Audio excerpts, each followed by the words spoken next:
नमस्कार। आज आपके सामने आज के समाचार पत्रों के महत्वपूर्ण तथ्यों एवं संकल्पनाओं का संकलन लेकर आपके समक्ष प्रस्तुत हुआ हूँ। आशा करता हूँ कि आप सभी इससे लाभान्वित होंगे। ये सभी तथ्य और संकल्पना प्रारंभिक परीक्षा, मुख्य परीक्षा और इंटरव्यू सभी में आपके लिए महत्वपूर्ण एवं उपयोगी साबित होंगे। फर्स्ट है, बिहार स्टूडेंट जहाँ से पास किए मैट्रिक परीक्षा वहीं से करनी होगी। 11वीं की पढ़ाई शिक्षा विभाग ने जारी किया निर्देश। बिहार बोर्ड से इस साल मैट्रिक परीक्षा पास करने वाले छात्रों का कक्षा 11वीं कक्षा में नामांकन उसी विद्यालय में लिया जाएगा जहां से उन्होंने 10वीं पास किया। विशेष परिस्थिति में यदि कोई विद्यार्थी दूसरे विद्यालय नामांकन के लिए जाना चाहे तो संबंधित जिला शिक्षा पदाधिकारी द्वारा प्रति हस्ताक्षरित विद्यालय स्थानांतरण प्रमाण पत्र के आधार पर नामांकन के दौरान उस विद्यार्थी का 11वीं में दाखिला किया जा सकेगा। नेक्स्ट,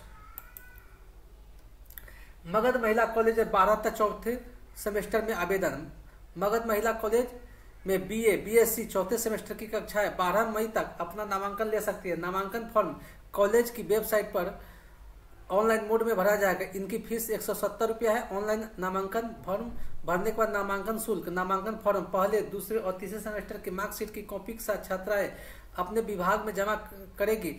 छात्राओं को अपने फॉर्म सही भरना होगा। नेक्स्ट, सड़कों पर गाड़ियां नियंत्रित चले, इसको लेकर परिवहन विभाग ने सभी जिलों को भेजा निर्देश। स्पीड लिमिट पार की तो वाहनों का निबंधन होगा रद्द। क्या है, राज्य भर में सड़कों पर गाड़ियों की रफ्तार के लिए स्पीड लिमिट किया गया। इसके बावजूद गाड़ियों की रफ्तार कम नहीं हो सक रही है और सड़क दुर्घटनाएं भी तेज गति के वाहनों से हर दिन हो रही है। परिवहन विभाग स्पीड लिमिट के बोर्ड को अनदेखा कर गाड़ी चलाने वालों की गाड़ियों का निबंधन रद्द करेगा। विभागीय समीक्षा में जिलों से मिली जानकारी में पाया गया कि गाड़ियों की रफ्तार पर सख्ती नहीं की जाएगी तो दुर्घटनाओं को रोकना मुमकिन नहीं है। ऐसे में अब बार बार तेज रफ्तार में पकड़ी गई गाड़ियों का परमिट रद्द करते हुए गाड़ी को जब्त किया जाएगा एवं निजी गाड़ियों के चालकों का ड्राइविंग लाइसेंस को रद्द करने के लिए परिवहन अधिकारी की अनुशंसा की जाएगी। विभाग ने जिलों को सख्ती से निर्देश दिया है कि यात्री बसों, कार और ऑटो के मालिकों के साथ बैठक करें, साथ ही गाड़ी को लिमिट के संबंध में उन्हें समझाए और सख्ती से चेतावनी दे कि गाड़ी से बार स्पीड नियमों को तोड़ा जाएगा तो उस गाड़ी पर सख्ती करते हुए गाड़ी को जब्त कर लिया जाएगा। जिलों में स्पीड गन की भी संख्या बढ़ेगी। सभी जिलों में स्पीड गन की संख्या बढ़ाई जाएगी। विभाग ने जिलों से स्पीड गन की खरीद को लेकर प्रस्ताव मांगा है ताकि अधिक से अधिक स्पीड गन की खरीद हो सके। वर्तमान में भी जिलों में स्पीड गन से गाड़ियों का चालान काटा जा रहा है, लेकिन हर जिले में इनकी संख्या अधिक नहीं होने से परिवहन और यातायात अधिकारी को दिक्कत हो रही है। लोकसभा चुनाव के बाद जरूरत के हिसाब से जिलों को स्पीड गन खरीद कर दिया जाएगा। नेक्स्ट, पारंपरिक जल स्रोतों को ठीक से सहेजना होगा। इसका इस्तेमाल पर्यावरण प्रदूषण, ग्लोबल वार्मिंग आदि में किया जा सकता है। क्या है, इस साल गर्मी जल्दी है, साथ में प्यास भी गहराई है। हर घर जल योजना भी जल संकट नहीं दूर कर पा रही है। धरती का सीना चीर गहराई से पानी उलीचने से हर एक का कंठ तर हो रहा है। वैसे हकीकत तो यह है कि अब देश के 32% भाग को पानी की किल्लत के लिए गर्मी के मौसम का इंतजार भी नहीं करना पड़ता है। 12 महीना 300 दिन यहाँ जेठ ही रहता है। समझना होगा कि 1 अरब 44 करोड़ की विशाल जनसंख्या को पानी देना महज सरकार के जिम्मे नहीं छोड़ा जा सकता। गर्मी और सूखती जल निधियों के प्रति यदि समाज असक्रिय हो जाए तो अगली गर्मी में उन्हें संकट नहीं झेलना होगा। एक बात समझ ले, प्रकृति से जुड़ी जितनी भी समस्या है उनका निदान वर्तमान के पास है, न कि भविष्य के लिए। इसके लिए हमें अतीत की सड़क में जाना होगा। थोड़ी गाद हटानी होगी। कुछ सूख चुकी हमारे पुरखों द्वारा बनाए गए जल निधियों से और कुछ अपनी समझ से। क्या है, यदि कुछ दशक पहले पलट कर देखे तो आज पानी के लिए हाय कर रहे क्षेत्र अपने स्थानीय क्षेत्र स्रोतों की सहायता से ही खेत और गले दोनों के लिए अफराद पानी जुटाते थे। एक दौर आया कि अंधाधुंध नलकूप रोपे जाने लगे। जब तक संभलते तब तक भूगर्भ का कोटा साफ हो चुका था। समाज को एक बार फिर बीती बात बन चुके जल स्रोतों की ओर जाने के लिए मजबूर होना पड़ रहा है। तालाब, कुएं, बावड़ी, परंतु एक बार फिर पीढ़ियों का अंतर सामने खड़ा है। पारंपरिक तालाबों की देखभाल करने वाले लोग किसी और काम में लग गए और तालाब सहेजने की तकनीक नदारद हो गई। तभी बीते 3 दशक में केंद्र और राज्य की अनेक योजनाओं के तहत तालाबों से गाद निकालने, उन्हें सहेजने के नाम पर अपराध पैसा खर्च किया गया। नतीजा रहा ढाक के 3 पद। भारत के हर हिस्से में वैदिक काल से लेकर ब्रिटानी हुकूमत के पहले तक सभी कालखंडों में समाज तो अपने देश काल परिस्थिति के अनुसार बनाई गई जल संरचनाओं और जल प्रणालियों के कई प्रमाण मिले हैं, जिसमें तालाब हर एक जगह है। वहां तक कि ऋग्वेद में शिक्षित खेती, कुओं और गहराई से पानी खींचने वाली प्रणालियों का उल्लेख मिलता है। हड़प्पा एवं मोहनजोदड़ो में जलापूर्ति और मल निकासी की बेहतरीन प्रणालियों के अवशेष मिले हैं। ईसा से 321-297 वर्ष पहले कौटिल्य के अर्थशास्त्र बानगी है कि जो बताता है कि तालाबों राज्य की भूमि में बनाया जाता था। समाज ही तालाब गढ़ने का सामान जुटाता था। जो लोग इस काम में असहयोग करते या तालाब की पाल को नुकसान पहुंचाते उन्हें राजदंड मिलता। आधुनिक तंत्र की कोई भी जल संरचना 50 से 60 वर्ष में दम तोड़ रही है, जबकि चंदेल का अर्थात 1200 वर्ष से अधिक पुराने तालाब आज भी लोगों को जीवन का भरोसा दिए हुए है।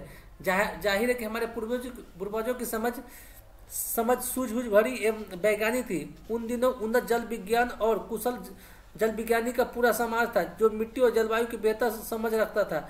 अंग्रेज शासक चकित कि यहाँ के तालाबों की उत्तम व्यवस्था देखकर उन दिनों कुओं के अतिरिक्त केवल तालाबी पेयजल और सिंचाई के साधन हुआ करते थे।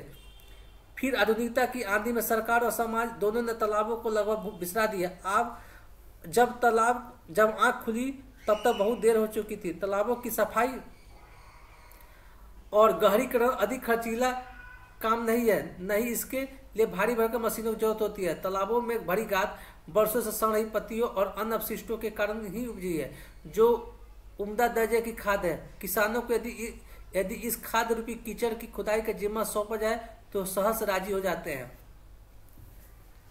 गांव में शहर के रुतबेदार लोग जमीन कब्जाने के लिए तालाबों को सुखाते हैं। गांव में तालाब से खाली हुई उपजाऊ जमीन लालच के कारण होती है, तो शहरों में कॉलोनियां बनाने वाले भूमाफिया इसे सस्ता सौदा समझते हैं।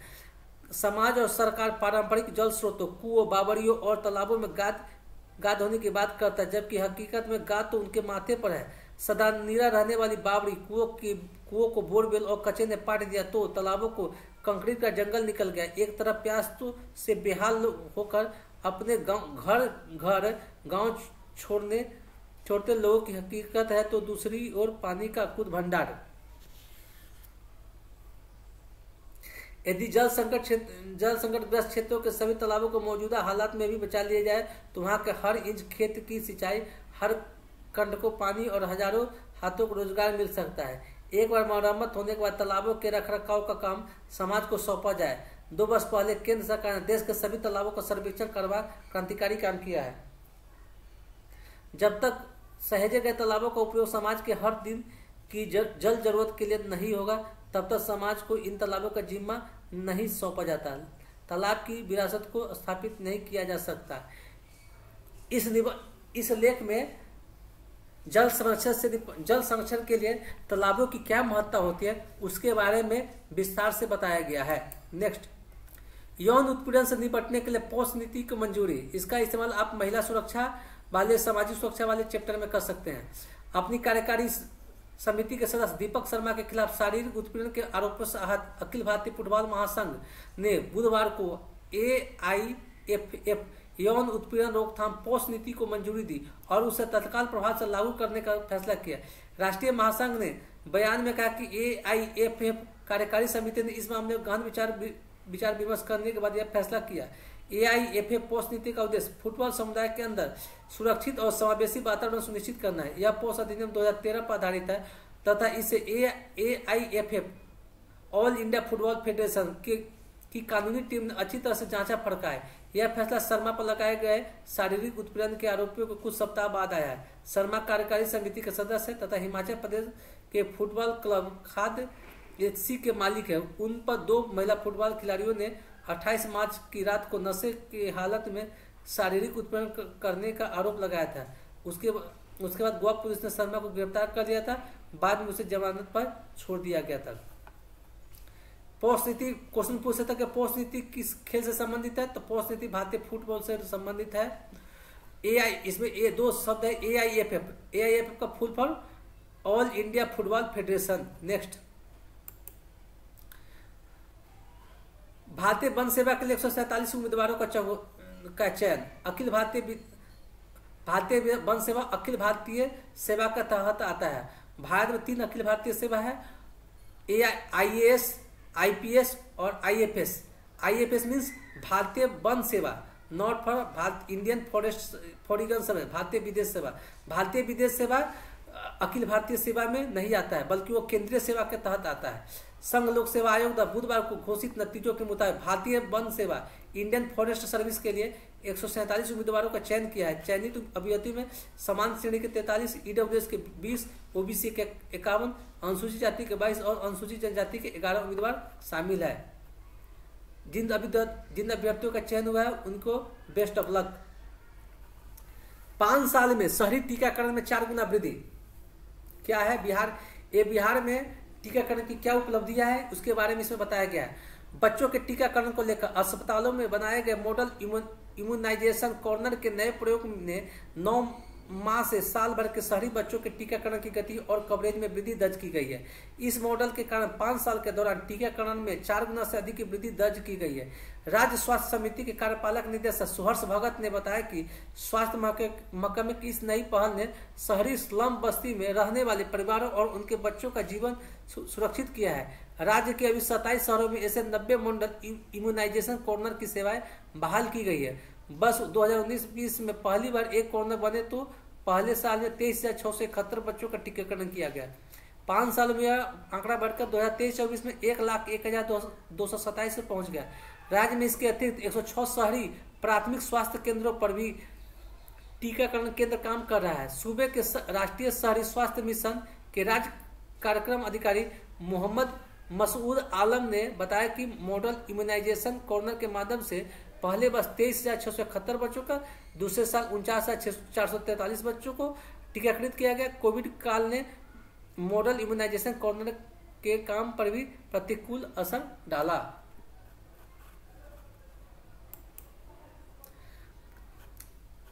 बिहार की 9 चीनी मिलों ने 68.77 लाख क्विंटल शक्कर का उत्पादन किया। पिछले पेराई सत्र से शक्कर उत्पादन हुआ 6 लाख क्विंटल अधिक। क्या है, बिहार में इस साल 68.77 लाख क्विंटल शक्कर चीनी का उत्पादन हुआ है। यह पिछली पेराई सत्र 2022-23 के शक्कर उत्पादन 62.74 लाख क्विंटल से करीब 6 लाख क्विंटल अधिक है। दरअसल पेराई सत्र 2023-24 समाप्त हो चुका है। सत्र की सभी 9 चीनी मिलों ने मार्च में गन्ना पेराई समाप्त की है। गन्ना उद्योग विभाग के अनुसार खत्म हुए पेराई सत्र में 677.20 लाख क्विंटल गन्ने की पेराई हुई है। पिछले पेराई सत्र 2022-23 में 662.96 लाख क्विंटल गन्ना पेराई हुई थी। सबसे खास बात यह है कि चीनी की रिकवरी दर भी पिछले साल से उत्साहजनक है। क्या है, हालिया पेराई सत्र में रिकवरी का प्रतिशत 10.16 रहा है। पिछले पेराई सत्र में रिकवरी 9.46% रही थी। इस तरह इस साल बिहार में अच्छी किस्म का गन्ना रोपा गया था। आधिकारिक जानकारी के मुताबिक बगहा चीनी मिल ने इस साल 11.31 लाख क्विंटल, हरिनगर ने 16 लाख क्विंटल, नरकटियागंज ने 10.34 क्विंटल, मझौलिया ने 4.37 लाख क्विंटल, गोपालगंज ने 4.67 लाख क्विंटल, सिघवालिया ने 6.06 लाख क्विंटल, हसनपुर ने 8.44 लाख क्विंटल, लौरिया ने 3.90 लाख क्विंटल और सुगौली चीनी मिल ने 3.68 लाख क्विंटल चीनी का उत्पादन किया है। इस तरह राज्य में चीनी का उत्पादन उत्साहजनक रहा है। यह देखते हुए सालों बाद मौसम की कठिनाइयों के बाद गन्ना पेराई संतोषजनक हुई है। देखिए 66,765 किलो लीटर हुआ एथेनॉल उत्पादन।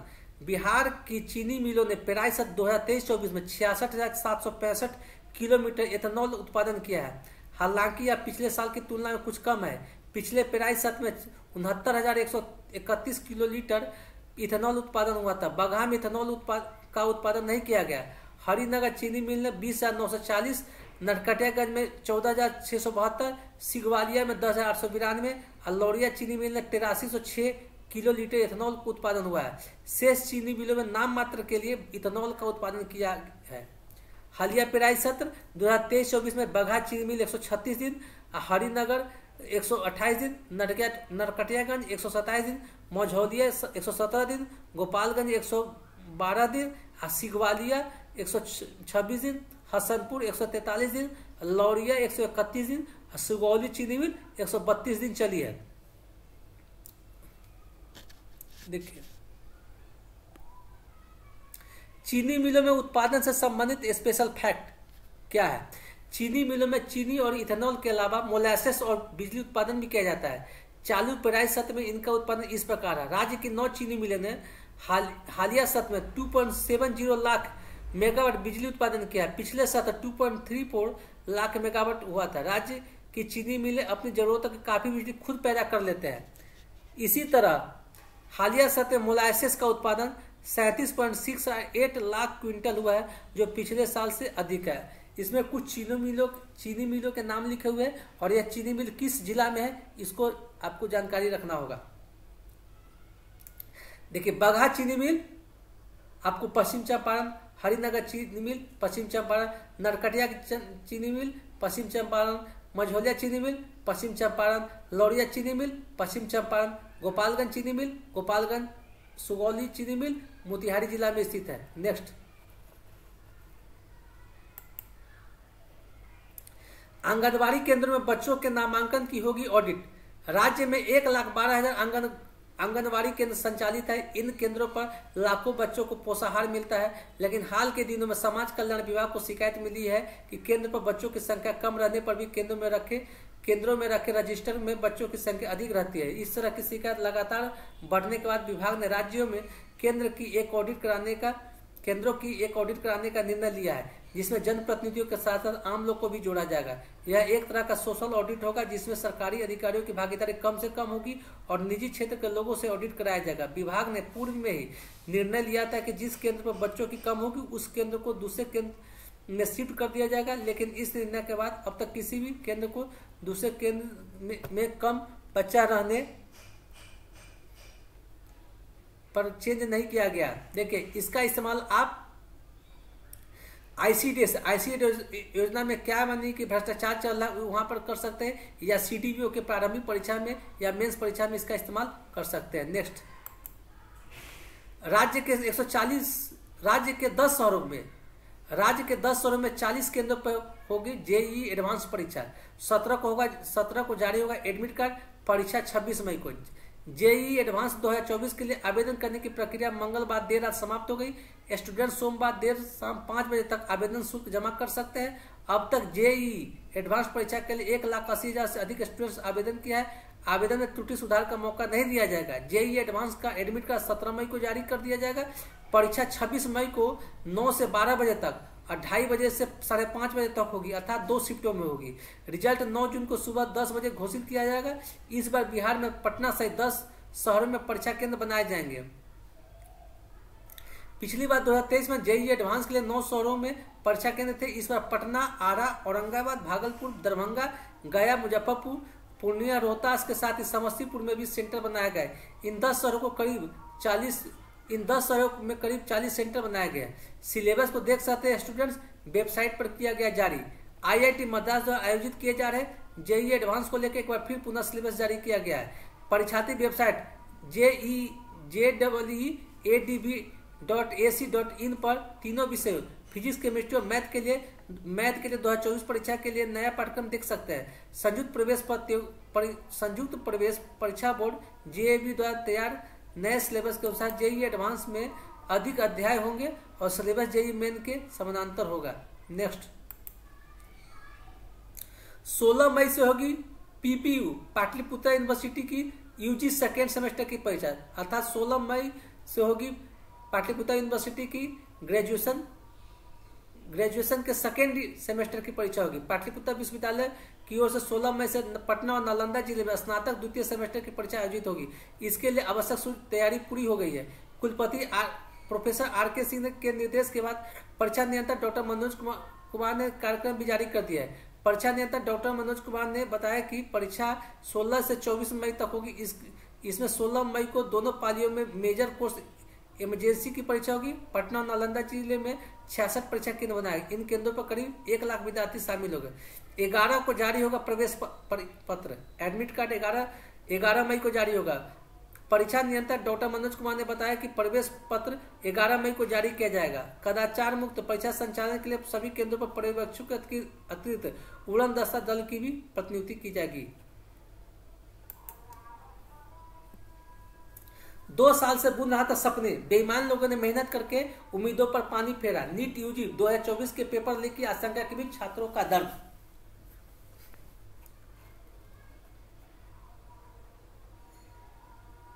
इस बार का नीट परीक्षा जो बिहार में पेपर लीक हो गया था उसके बारे में इसमें दिया गया है। नेक्स्ट, बिहार बोर्ड ने मैट्रिक परीक्षा का संशोधित रिजल्ट किया जारी। क्या है? बिहार विद्यालय परीक्षा समिति ने मैट्रिक वार्षिक परीक्षा का संशोधित रिजल्ट जारी किया है। समिति ने कहा है कि अपरिहार्य कारण में कुछ परीक्षार्थियों का रिजल्ट संशोधित किया गया है, जिसकी सूचना संबंधित परीक्षार्थियों को भेज दी गई है। संशोधित रिजल्ट समिति के पोर्टल पर जारी कर दिया गया है। जो छात्र परीक्षा में शामिल हुए थे और अपने परिणामों की प्रतीक्षा कर रहे थे, वे अब अपने अंतिम ग्रेड ऑनलाइन देख सकते हैं। अभी तक संशोधन के विशिष्ट कारणों का खुलासा नहीं किया है। मैट्रिक परीक्षा का रिजल्ट 31 मई को जारी हुआ था। परीक्षा 15 से 23 फरवरी तक हुई थी। कुल 16,64,252 परीक्षार्थी शामिल हुए थे। इनमें 8,58,785 छात्र और 8,05,467 छात्र थे। इनमें 13,79,842 छात्र परीक्षा में उत्तीर्ण हुए, जो कुल शामिल परीक्षार्थियों का 82.91% है, जो पिछले बार 2023 मैट्रिक परीक्षा से 1.87% रिजल्ट अधिक रहा है। यह मैट्रिक परीक्षा के इतिहास का सबसे बेहतर रिजल्ट रहा है। शिक्षकों को हर माह के पहले कार्य दिवस को मिलेगा वेतन। राज्य के सरकारी स्कूल के सभी शिक्षकों को मई और उससे अगले महीने का वेतन माह के पहली तारीख या पहले कार्य दिवस को मिल जाया करेगा। शिक्षा विभाग के अपर मुख्य सचिव ने इस आशय के आदेश सभी जिला शिक्षा पदाधिकारी को दे दिया है। यह आदेश वीडियो कॉन्फ्रेंसिंग के जरिए हुई समीक्षा बैठक में दिए हैं। अपर मुख्य सचिव के इस आदेश का पालन करने के लिए जिला शिक्षा पदाधिकारियों ने सभी प्रखंड शिक्षा पदाधिकारियों को निर्देशित किया है कि वेतन भुगतान का विपत्र हर माह की 25 तारीख को जिला स्तर पर उपलब्ध करा दिया जाए, ताकि शिक्षकों को ससमय वेतन भुगतान कराया जा सके। इस संदर्भ में कुछ जिला शिक्षा पदाधिकारियों में से एक मसलन समस्तीपुर जिला कार्यक्रम पदाधिकारी ने आदेश में लिखा है कि संबंधित प्रखंड शिक्षा पदाधिकारी एवं लेखपाल का वेतन भुगतान शिक्षकों के वेतन भुगतान के उपरांत ही होगा।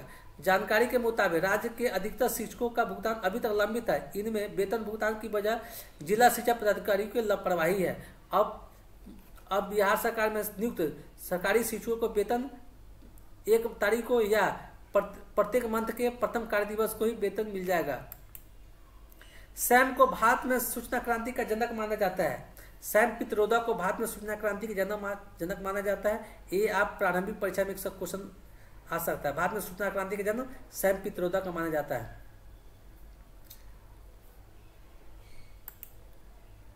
प्रवासियों ने अपने कमाई से 111 अरब डॉलर स्वदेश भेजे, याद रखना है। भारत 100 अरब डॉलर पार करने वाला पहला देश संयुक्त राष्ट्र का है। सबसे अधिक प्रवासी भारतीय मूल के जो देश की कुल आबादी का 1.3% है। संयुक्त राष्ट्र प्रवासन एजेंसी ने कहा कि भारत को 2022 में 111 अरब डॉलर का प्रेषित धन प्राप्त हुआ, जो दुनिया में सबसे अधिक है। इसी के साथ भारत 100 अरब डॉलर के आंकड़े तक पहुंचने और इसे पार करने वाला पहला देश बन गया है। भारत के बाद दूसरा स्थान मैक्सिको का है, तीसरा स्थान चीन का है, चौथा स्थान फिलीपींस का, 5वां स्थान फ्रांस का है। इस साल अप्रैल का महीना अब तक का सबसे गर्म बरस रहा है। दुनिया भर में इस साल अप्रैल का महीना अब तक का सबसे गर्म बरस रहा है। ये जलवायु परिवर्तन ग्लोबल वार्मिंग का परिणाम है। इस माह के दौरान गर्मी के नए कीर्तिमान के साथ बारिश और बाढ़ के कारण कई देशों में सामान्य जनजीवन अस्त व्यस्त हो गया। यूरोपीय संघ की जलवायु agency Copernicus climate change service की ओर से बुधवार को जारी रिपोर्ट में यह जानकारी दी गई है। यूरोपीय जलवायु एजेंसी के मुताबिक इस साल का अप्रैल उच्च तापमान का लगातार 11वां महीना था। रोजगार के मोर्चे पर बढ़ती चुनौतियां।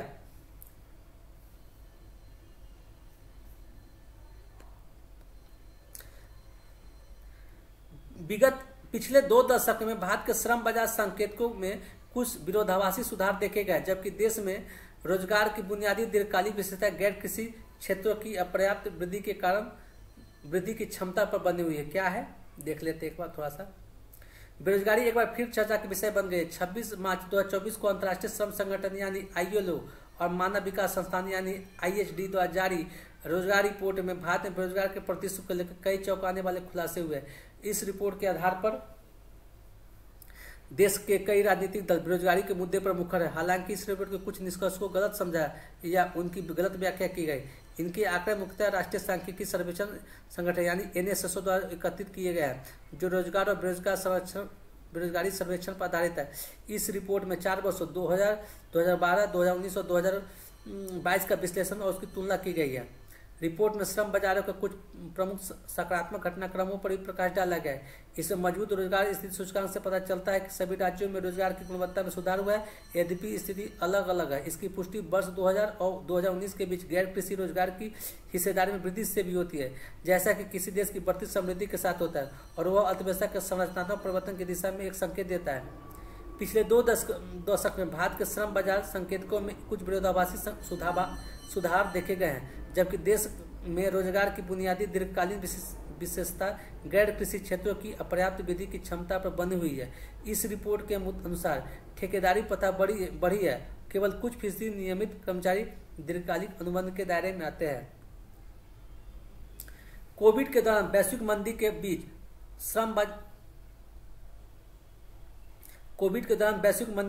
बाजार ने काफी अच्छी वापसी की है। नियमित कर्मचारियों की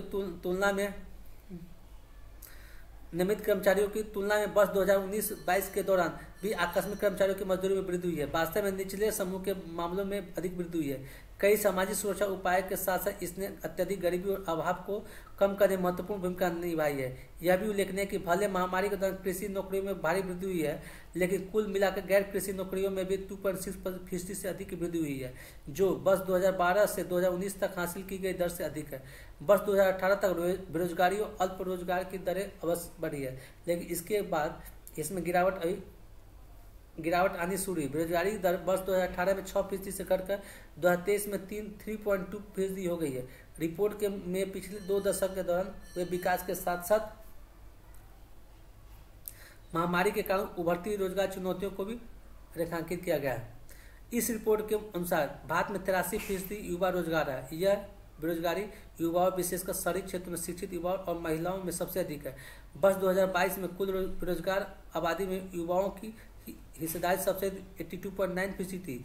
सभी बेरोजगार लोगों में शिक्षित युवाओं की हिस्सेदारी वर्ष 2000 में 54.2% से बढ़कर 2022 में 65.7% हो गई है।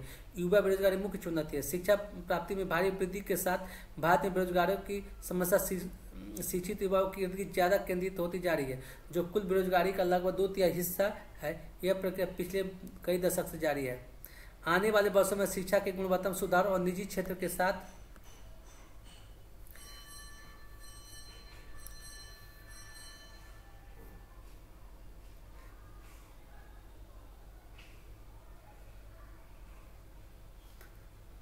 निजी क्षेत्र के साथ सक्रिय भागीदारी में उचित कौशल प्रदान करना प्राथमिकता बनी रहेगी।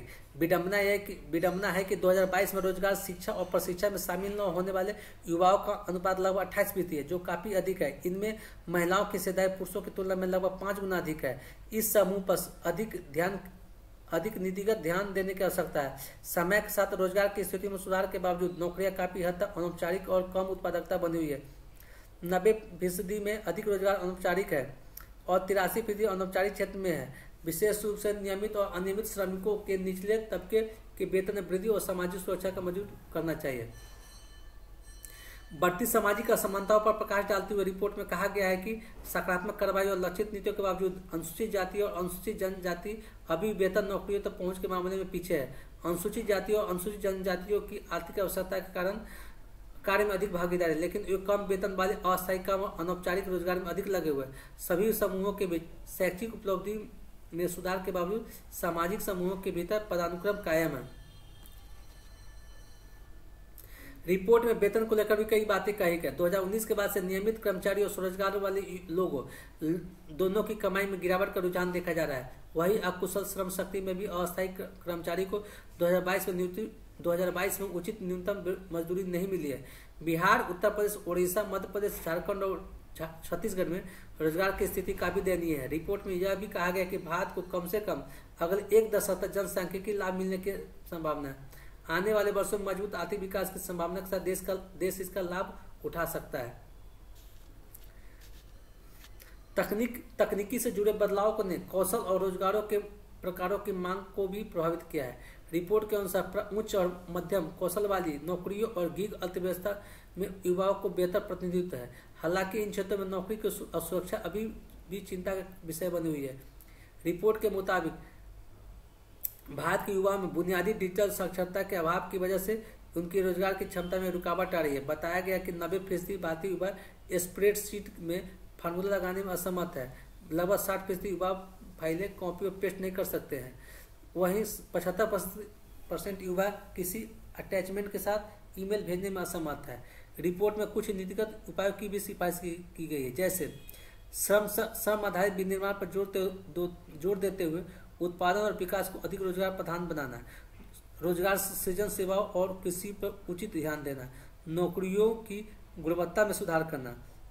उसके बाद है श्रम बाजार की असमानताओं पर काबू पाना, विशेष रूप से महिलाओं के रोजगार को बढ़ावा देकर और NEET से निपटने के लिए प्रभावी नीतियां बनाना, कौशल प्रशिक्षण और सक्रिय श्रम बाजार नीतियों को और अधिक प्रभावी बनाना, विशेष रूप से नौकरियों में आपूर्ति मांग के अंतर को पाटना और निजी क्षेत्र की सक्रिय भागीदारी और विश्वसनीय आंकड़े तैयार करना, ताकि तेजी से तकनीकी परिवर्तन के कारण श्रम बाजार के बदलते रुझान की जटिलताओं को बेहतर ढंग से समझा जा सके।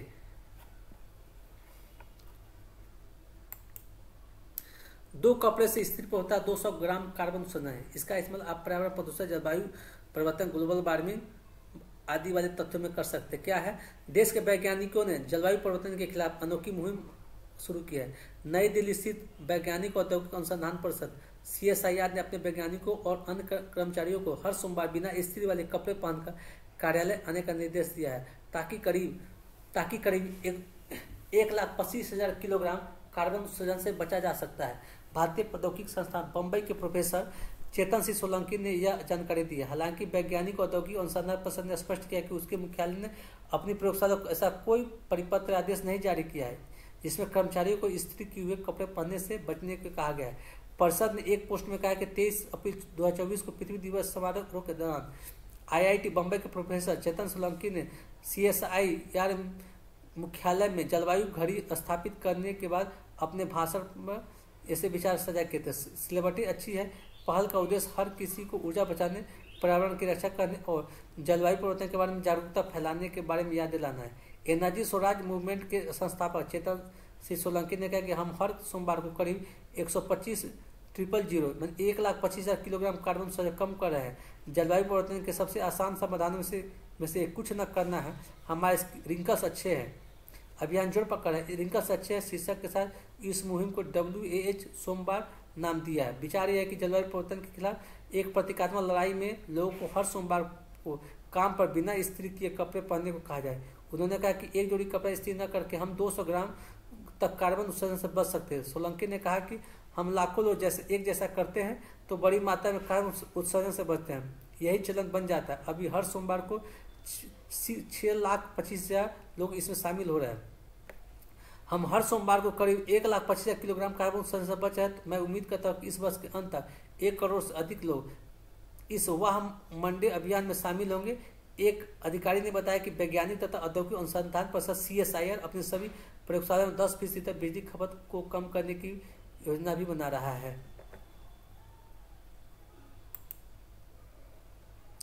विश्व फुटबॉल दिवस के रूप में मनाया जाएगा 25 मई। ये प्रारंभिक परीक्षा के लिए इम्पोर्टेंट है। 25 मई को विश्व फुटबॉल दिवस मनाया जाएगा। दुनिया भर के फुटबॉल प्रशंसकों के पास अब हर साल दुनिया के सबसे लोकप्रिय खेल का जश्न मनाने के लिए एक दिन होगा और वो होगा 25 मई। संयुक्त राष्ट्र महासभा ने मंगलवार को 25 मई को विश्व फुटबॉल दिवस घोषित करने का प्रस्ताव पारित किया। प्रस्ताव के अनुसार यह दिन सभी क्षेत्रों के प्रतिनिधित्व वाले इतिहास के पहले अंतर्राष्ट्रीय फुटबॉल टूर्नामेंट की 100वीं वर्षगांठ का प्रतीक है। 25 मई विश्व फुटबॉल दिवस मनाया जाएगा। नेक्स्ट, रक्षा सहयोग और प्रगाढ़ करेंगे भारत और यूरोपीय संघ। यूरोपीय संघ के साथ भारत अपने रक्षा और यूरोपीय संबंधों को और ज्यादा प्रगाढ़ करेगा। खासतौर पर अंतरिक्ष क्षेत्र में सुरक्षा को लेकर दोनों पक्षों के बीच सहमति बनी है। सोमवार को भारत और ईयू के बीच रक्षा व सुरक्षा क्षेत्र में सहयोग बढ़ाने के लेकर एक बैठक हुई है, जिसमें कई मुद्दों पर सहमति बनी है। इस बैठक में यूक्रेन पर रूस के हमले से उपजी स्थिति और खाड़ी के क्षेत्र की स्थिति पर भी चर्चा की गई। नेक्स्ट, ये पढ़ा जा चुका है। भारत नाइजीरिया के बनते बिगड़ते संबंध। नाइजीरिया अफ्रीका महादेश में सबसे अधिक जनसंख्या वाला देश है और एक तेल उत्पादक देश भी, याद रखना है। अफ्रीकी देशों से भारत में होने वाली तस्करी लगातार बढ़ रही है। नाइजीरिया गिरोह की भूमिका हाई ड्रग से लेकर मानव तस्करी तक पहुंच गई है। इनके जाल में फंसे लोग तमाम तरह के अपराध में संलिप्त है। देश के महानगरों में बढ़ते अपराधों में नाइजीरियाई माफिया का प्रभुत्व शिखर पर पहुंचता प्रतीत हो रहा है। अफ्रीका से बढ़ते व्यापार की आड़ में बड़ी मात्रा में खतरनाक मादक पदार्थों का आयात किया जा रहा है। इन अपराधियों की हवस को पूरा करने के लिए आज महिलाओं की तस्करी भी धड़ल्ले से हो रही है। केन्या की एक महिला का केस 5 साल पहले सुर्खियों में था।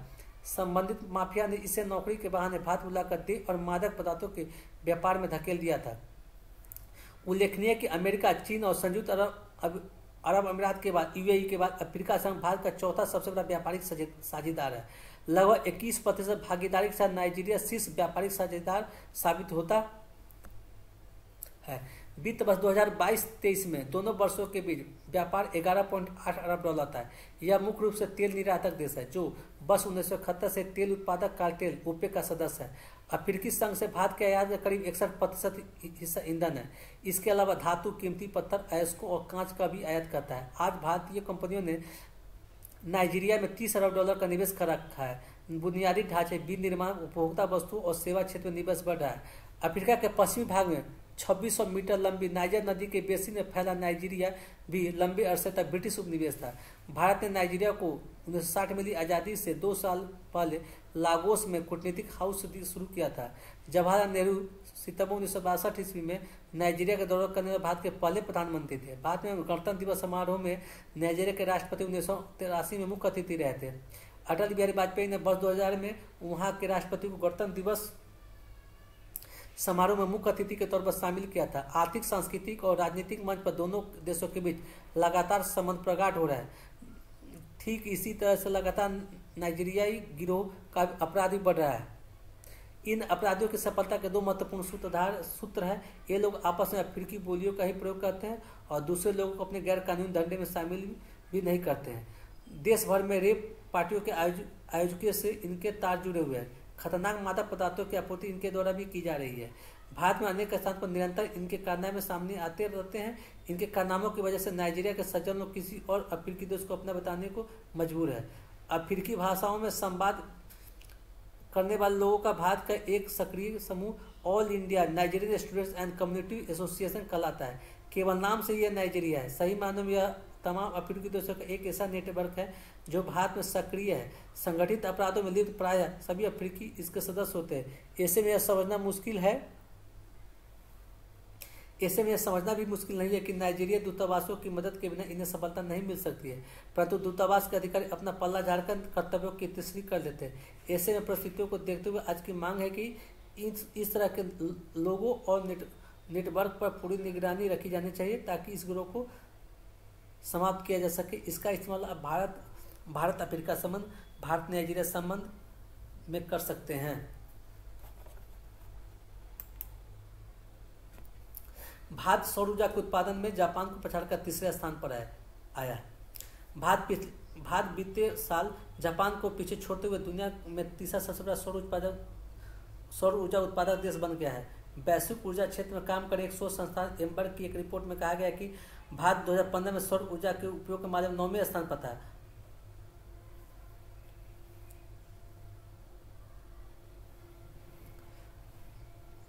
ग्लोबल इलेक्ट्रिसिटी रिव्यू शीर्षक से जारी एक रिपोर्ट में कहा गया है कि वर्ष 2023 में वैश्विक बिजली उत्पादन का 5.5% सौर ऊर्जा के उत्पादन के रूप में हुआ। वैश्विक रूप के अनुरूप भारत ने पिछले साल कुल बिजली उत्पादन का 5.8% सौर ऊर्जा से प्राप्त किया।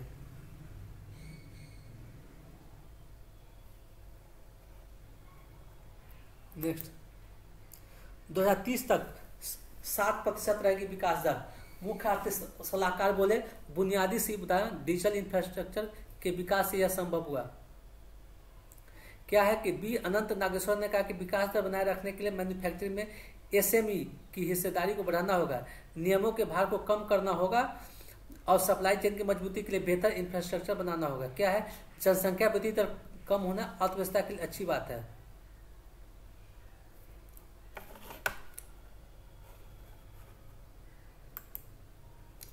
आईआईटी संघ डीआरडीओ करेगा एआई निगरानी, एआई आर्टिफिशियल इंटेलिजेंस निगरानी। रक्षा अनुसंधान एवं विकास संगठन डीआरडीओ आईआईटी भुवनेश्वर के साथ मिलकर एआई संचालित निगरानी परियोजना संचालित करेगा। डीआरडीओ और आईआईटी भुवनेश्वर के अधिकारियों की बैठक में निर्णय लिया गया। डीआरडीओ के ईसीएस क्लस्टर की 9 स्वीकृत परियोजना आईआईटी भुवनेश्वर को सौंप दी गई। आईआईटी भुवनेश्वर स्वीकृत परियोजनाओं पर काम करेगा जो इलेक्ट्रॉनिक्स, युद्ध, एआई संचालित निगरानी, बिजली प्रणाली, रडार सिस्टम आदि में फायदेमंद होंगे। नेक्स्ट है, विश्व बैंक ने फ्रांस को पुनर्निर्माण के लिए पहला लोन दिया था। विश्व बैंक ने 1947 में आज ही के दिन फ्रांस को पहला लोन दिया था। फ्रांस ने विश्व बैंक से $50 करोड़ लोन की मांग की थी। हालांकि विश्व बैंक ने लोन के तौर पर $25 करोड़ राशि की ही स्वीकृति दी थी। यह लोन द्वितीय विश्व युद्ध के बाद फ्रांस के पुनर्निर्माण के लिए था। क्वेश्चन पूछ सकता है कि विश्व बैंक के द्वारा दिया जाने वाला पहला लोन किस देश को मिला था, तो फ्रांस को मिला था। नेक्स्ट, अमेरिका में विश्व की पहली बर्थ कंट्रोल पिल को मिली मंजूरी। 1960 ईस्वी में आज ही अमेरिका के फूड एंड ड्रग एडमिनिस्ट्रेशन ने विश्व की पहली बर्थ कंट्रोल पिल को मंजूरी दी थी। इस पिल का नाम इनोविट 10 था। इसे जीडी सर्न नामक कंपनी ने बनाया था। पिल को अमेरिकी महिला मैग्रेट सेंगर के दिमाग की उपज माना जाता है। ये प्रारंभिक परीक्षा के लिए महत्वपूर्ण इंपोर्टेंट है। समुद्र की गहरी लहरों के कारण लक्षद्वीप में कोरल हो रहा है रंग विहीन। ये इसका इस्तेमाल पर्यावरण ग्लोबल वार्मिंग के क्या नकारात्मक हो रहा है, पर्यावरण ग्लोबल वार्मिंग से क्या नुकसान हो रहा है, प्रकृति को क्या नुकसान हो रहा है, उसके बारे में बताया गया। लक्षद्वीप सागर के तापमान में लगातार 1 डिग्री सेल्सियस से अधिक की वृद्धि दर्ज की जा रही है। देखिए क्या है, नुकसान की क्या आशंका है। विशेषज्ञ के अनुसार चल रही गर्म लहरें समुद्री घास के मैदानों सहित अन्य समुद्री आवासों को भी खतरे में डाल सकती है।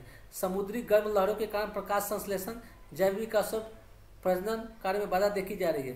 पारिस्थितिकी तंत्र के क्षरण से स्थानीय समुद्री खाद्य जालों का पतन हो सकता है, जिससे मछली समुदायों को लेकर डॉल्फिन जैसे समुद्री स्तनधारियों तक की विस्तृत श्रृंखला प्रभावित हो सकती है। नेक्स्ट,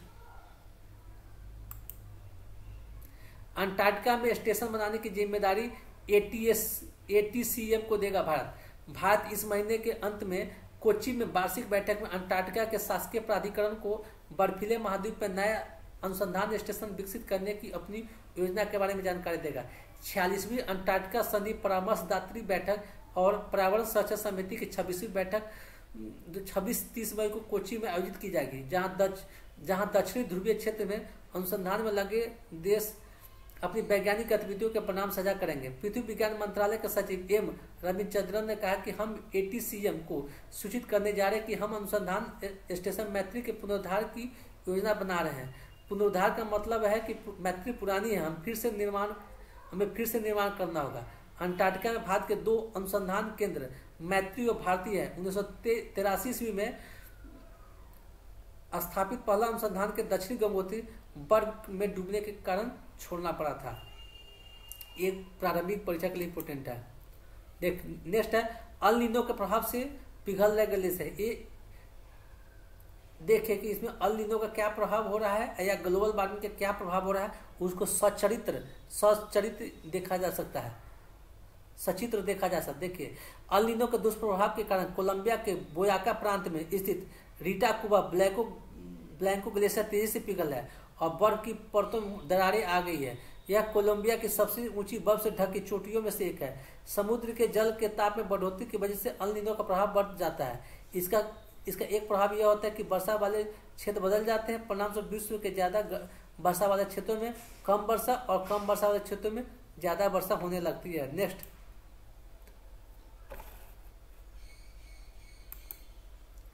वीडियो पसंद आए तो वीडियो को लाइक करें, चैनल को सब्सक्राइब करें। धन्यवाद।